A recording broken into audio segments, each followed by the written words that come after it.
titled Dark Places. Her mother always told him to beware of dark places. Stay where it's bright and avoid dark spaces. She had a particular light about her, but there was something slightly off. Who would have thought that those dark shadows would become her cloak? Locked in her skin, her secrets are held like that night that he held her hand and led her into that dark room. Unbeknownst to her that this was to be her tomb, self died that day.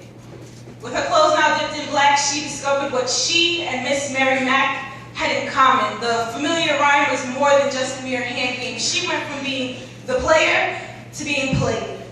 Her silver buttons ripped from her back, lay scattered like the pieces of her spine, asunder, splattered like the fragments of her soul now shattered. She is wrapped in funeral garb. Dripping from head to toe in his sins, stained, but no matter how hard she tried, his darkness remained. Her mother always told her to protect her dark places. But somehow he managed to find all her dark spaces, and with each day she faces, his face is haunting, flaunting her failures on the grim smile he wears as it wears on her wares everywhere she goes. But to the untrained eye, all that shows is that indescribable light. The bullets of her Auschwitz eyes blaze like an M16, dying to live, fighting to revive. She's been suffering from this Lazarus complex since about the age of 5, but it seems as though her resurrection is nowhere near. You can trust me, are the last words she ever wants to hear.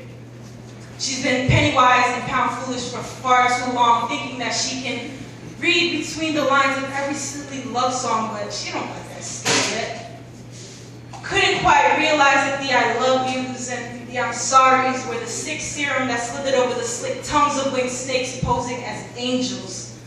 Couldn't quite recognize that the majestic dove and the carnivorous vulture both have wings to fly, but one is just waiting on its next meal. With a smile, she tries to move forward.